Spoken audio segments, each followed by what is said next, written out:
కాయమెంత భయాన కాపాడిన గాని కర్మ క్షీణంబైన కానబడదు. కోటి వైద్యుల గుంపు కూడి వచ్చిన గాని మరణమయ్యడి వ్యాధి మాన్పలేరు.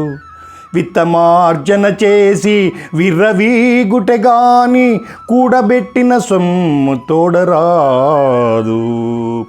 పొందుగా మరుగైన భూమి లోపల పెట్టి దాన ధర్మము లేక దాచి దాచి తుదకు దొంగల కిత్తురో దొరలకౌనో తేన జుంటి గలీయవా తెరువరులకు.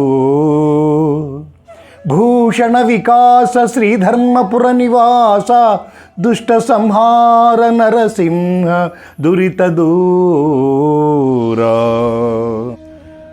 ఓ నరహరి, ఈ దేహము ఎంత భయముతో కాపాడినా కర్మ ముగిసిన తరువాత కనబడదు. 1,000,000 మంది వైద్యులు వచ్చిన గాని మరణమగు వ్యాధి బాగు చేయలేరు. ధనము అతిగా సంపాదించవచ్చు, కానీ వెంట తీసుకుని వెళ్ళలేరు. ధనమును దాన ధర్మము లేక దాచిపెట్టినా అది తుదకు దొంగల పాలు గాని దొరల పాలు గాని అవుతుందని భావం.